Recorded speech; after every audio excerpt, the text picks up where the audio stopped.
नमस्कार मित्रों, हम पढ़ रहे थे केंद्र सरकार के अंदर राष्ट्रपति और राष्ट्रपति के अंदर आज हम पढ़ेंगे राष्ट्रपति की शक्तियां व कार्य।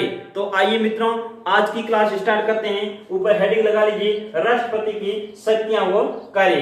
अब विद्यार्थियों यहाँ ध्यान दीजिए, राष्ट्रपति की पहली शक्ति अर्थात कार्य क्या होता है? महत्वपूर्ण अधिकारियों की नियुक्ति व पदच्युति करना। ये विशेष ध्यान देना। नंबर 1 पर लिख लीजिए,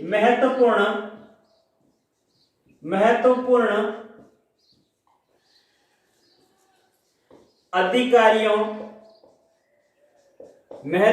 अधिकारियों की नियुक्ति व पदच्युति करना। ठीक है, महत्वपूर्ण अधिकारियों की नियुक्ति व पदच्युति करना, नियुक्त करना और उनको पद से मुक्त करना। अब कौन कौन से अधिकारी हैं जिनकी राष्ट्रपति नियुक्ति करता है और उनको पद से हटा सकता है? तो विशेष ध्यान दीजिए, प्रधानमंत्री की सलाह से अन्य मंत्री, यहां आप लिख लीजिए प्रधानमंत्री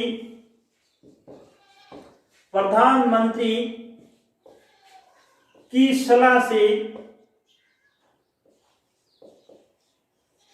से अन्य मंत्री। उसके बाद में लिखिए राज्यों के राज्यपाल। इसके बाद लिखिए सर्वोच्च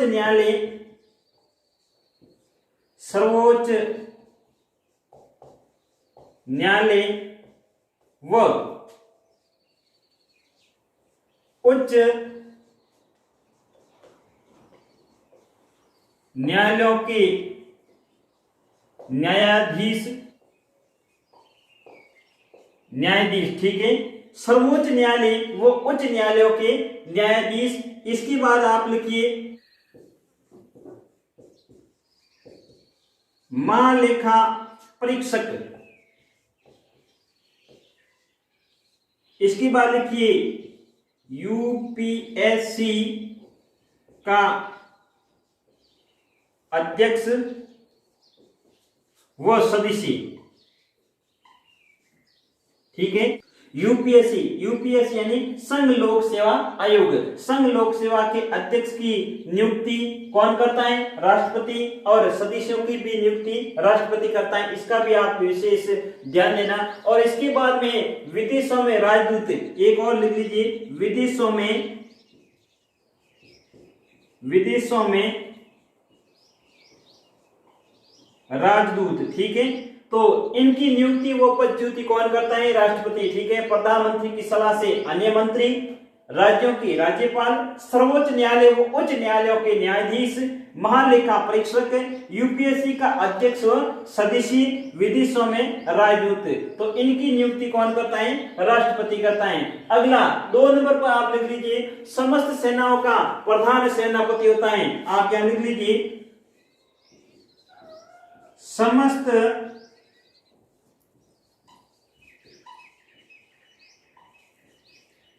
सेनाओं का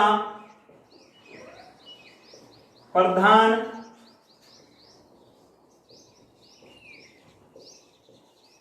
सेनापति होता है। समस्त सेनाओं यानी तीनों सेनाओं, जल, थल और वायु, तीनों सेनाओं का प्रधान सेनापति कौन होता है? राष्ट्रपति होता है। ये भी तथ्य आपको विशेष रूप से ध्यान रखना है। तो ये अपनी नोटबुक के अंदर नोट कर लीजिए। इसके बाद में हम लिखते हैं तीसरा पॉइंट। अगला आप तीसरा पॉइंट लिख लीजिए, संसद के अधिवेशन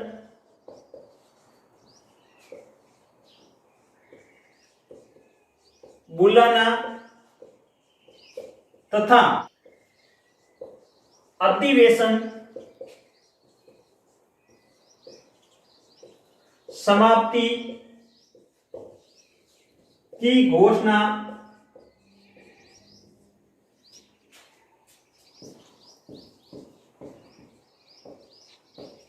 करता है। संसद के अधिवेशन को बुलाता है और अधिवेशन की समाप्ति की घोषणा करता है। यानी बुलाना और समाप्ति की घोषणा कौन करता है? राष्ट्रपति करता है। ये भी तथ्य आपको विशेष रूप से विद्यार्थियों ध्यान होना चाहिए। अगला पॉइंट लिखिए आप चौथा, प्रधानमंत्री की सलाह से, लिख लीजिए प्रधानमंत्री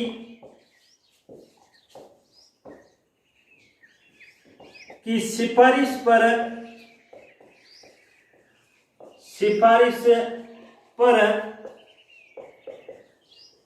लोकसभा को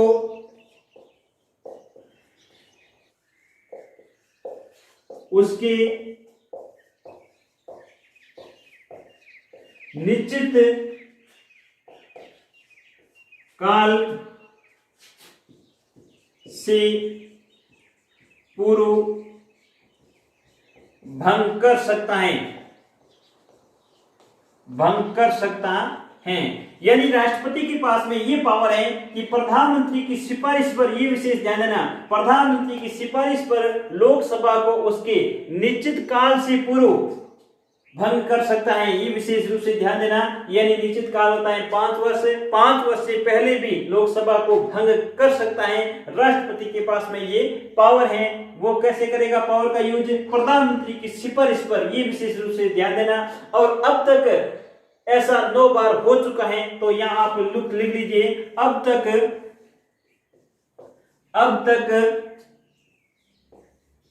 9 बार लोकसभा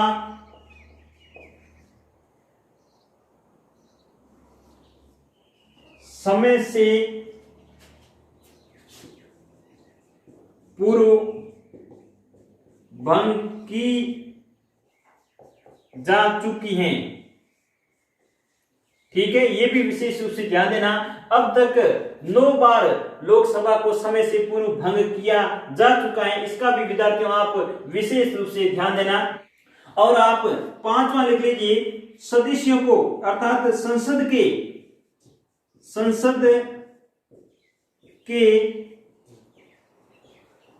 सदस्यों को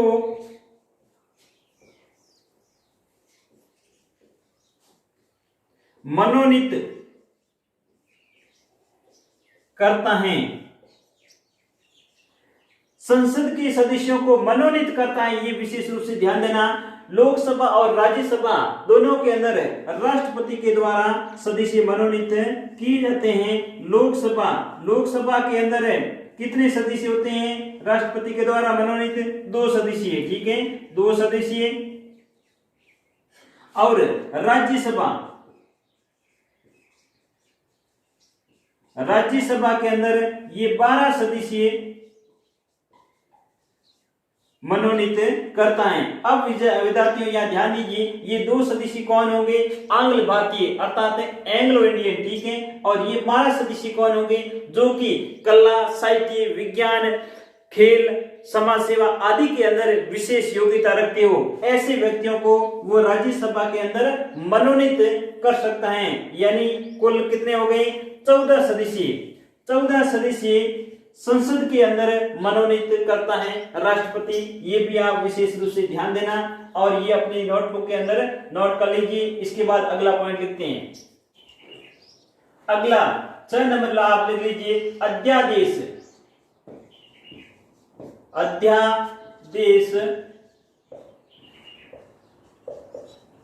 जारी करने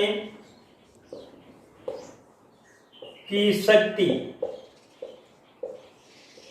अध्यादेश जारी करने की शक्ति, ये विशेष विद्यार्थियों ध्यान दीजिए। ये अनुच्छेद कई बार पूछा जाता है। अनुच्छेद आप लिख लीजिए 123। यानी अनुच्छेद 123 के अंदर उल्लेख किया गया है कि राष्ट्रपति अध्यादेश जारी कर सकता है। अब विद्यार्थियों अध्यादेश जारी कब करेगा? जब संसद के अंदर अधिवेशन नहीं चलता हो, तब राष्ट्रपति को ये पावर है कि वो अध्यादेश जारी कर सकता है। और ये विद्यार्थियों विशेष ध्यान दीजिए, ये अध्यादेश संसद का जब अधिवेशन प्रारंभ होता है, इस अधिवेशन के प्रारंभ होने के बाद 6 सप्ताह तक लागू रहता है। ये विशेष ध्यान देना, 6 सप्ताह तक, ये लिख लेना, 6 सप्ताह तक लागू रहता है, लागू रहता है। यानी संसद का जब अधिवेशन शुरू हो जाता है, तो इस अधिवेशन के प्रारंभ होने के बाद 6 सप्ताह तक ये अध्यादेश जारी रहता है। ये आप विद्यार्थियों विशेष रूप से ध्यान देना। और संसद को ये पावर है कि 6 सप्ताह से पूर्व भी इस अध्यादेश को भंग कर सकती है, अर्थात समाप्त कर सकती है। ये भी विद्यार्थियों आप विशेष ध्यान देना। तो अध्यादेश जारी करने की शक्ति अनुच्छेद किसके अंदर है? 123 के अंदर है। ये विद्यार्थियों आप विशेष रूप से ध्यान देना। अगला आप 7 नंबर लिखिए, न्यायिक शक्तियां। न्यायिक शक्तियां। अब विद्यार्थियों यहां ध्यान दीजिए, न्यायिक शक्तियां राष्ट्रपति को क्या प्राप्त हैं? पहले तो आप लिख लीजिए सर्वोच्च न्यायालय, सर्वोच्च न्यायालय व उच्च न्यायालय, न्यायालयों के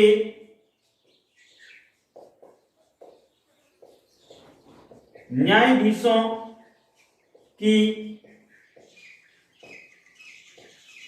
नियुक्ति करना। ठीक है, सर्वोच्च न्यायालय व उच्च न्यायालय की न्यायाधीशों की नियुक्ति करना। यानी विद्यार्थियों, भारतीय संविधान में स्वतंत्र न्यायपालिका का सिद्धांत अपनाए गए हैं। ये भी विशेष ध्यान देना। स्वतंत्र न्यायपालिका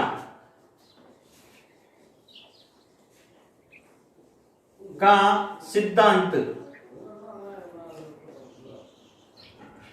स्वतंत्र न्यायपालिका का सिद्धांत अपनाया गया है भारतीय संविधान के अंदर। यानी न्यायपालिका को पूर्ण रूप से स्वतंत्र रखा गया है, इसीलिए वो बिना किसी दबाव के वो न्याय कर सके। इसलिए भारतीय संविधान के अंदर न्यायपालिका को क्या रखा गया है? स्वतंत्र रखा गया है। इस बात का भी आप विशेष ध्यान देना। और न्यायिक शक्ति और राष्ट्रपति को क्या प्राप्त है? समाधान, समाधान अर्थात ऐसा कोई हार्ड अपराधी जिनकी सजा सुप्रीम कोर्ट अर्थात उच्च न्यायालय या सर्वोच्च न्यायालय के द्वारा सजा सुना दी गई है, तो राष्ट्रपति को यह पावर है कि उसकी सजा को कम किया जा सकता है। अर्थात जैसे वो बड़ी कोई सजा दे दी गई है, फांसी की सजा सुना दी गई है सर्वोच्च न्यायालय के द्वारा, तो उस फांसी की सजा को उम्र कैद के अंदर परिवर्तन करने की शक्ति किसके पास है? राष्ट्रपति के पास है। या किसी बड़ी सजा को कम कर सकते हैं, न्यून कर सकते हैं, या कुछ समय के लिए टाला जा सकता है। ये शक्ति किसके पास है? राष्ट्रपति के पास है। तो समाधान की शक्ति राष्ट्रपति के पास है। ये भी विद्यार्थियों आपको विशेष रूप से ध्यान रखना है। अब लिखिए अगला 8 नंबर, संकटकालीन अधिकार। संकटकालीन अधिकार। अब विद्यार्थियों ये महत्वपूर्ण है, संकटकालीन अधिकार राष्ट्रपति के पास में क्या है? तो 3 संकटकालीन अधिकार हैं। तो ये तीनों ही आपको जानने जरूरी है और महत्वपूर्ण है। ठीक है, नंबर 1 पर क्या है? राष्ट्रीय आपात। राष्ट्रीय आपात का उल्लेख अनुच्छेद 352 के अंदर इनका उल्लेख किया गया है। राष्ट्रीय आपात का कहां पर उल्लेख किया गया है? भारतीय संविधान में 352 के अंदर। तो ये अनुच्छेद विद्यार्थियों आप विशेष रूप से ध्यान रखना, अनुच्छेद 352। यानी राष्ट्र के ऊपर या देश के ऊपर कोई सशस्त्र बाहरी विद्रोह या आक्रमण हो गया है, तो उस समय राष्ट्रपति को यह पावर है कि राष्ट्र के अंदर राष्ट्रीय आपात लागू कर सकता है। और ये किस अनुच्छेद के अंदर उल्लेख है? 352 के अंदर उल्लेख है। ये विद्यार्थियों आप विशेष रूप से ध्यान देना। इसके बाद में दूसरा है राष्ट्रपति शासन। क्या है? राष्ट्रपति शासन। राष्ट्रपति शासन का उल्लेख अनुच्छेद 356 के अंदर किया गया है। किसके अंदर?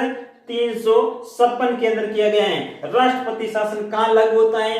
राष्ट्रपति शासन राज्य के अंदर अर्थात राज्यों के अंदर लागू होता है। जब ध्यान दीजिए राज्य की कानून व्यवस्था भारतीय संविधान के अनुसार नहीं चल रही है तो उस समय अगर राष्ट्रपति को ये लग जाए कि भारतीय संविधान के अनुसार किसी राज्य की कानून व्यवस्था नहीं चल रही है तो ये राष्ट्रपति के पास में ये पावर है कि वो राष्ट्रपति शासन लागू कर सकता है राज्य के अंदर। ये विद्यार्थी विशेष रूप से ध्यान देना। और राष्ट्रपति शासन राज्य के अंदर अधिकतम कितने समय तक लागू रख सकता है ये भी प्रश्न के वार परीक्षा के अंदर पूछा जाता है। तो आप लिख लेना 3 वर्ष तक। 3 वर्ष तक ये क्या है? अधिकतम। अधिकतम का कई बार प्रश्न पूछा जाता है कि राज्य के अंदर राष्ट्रपति शासन कितने वर्ष तक रख सकता है या लागू कर सकता है।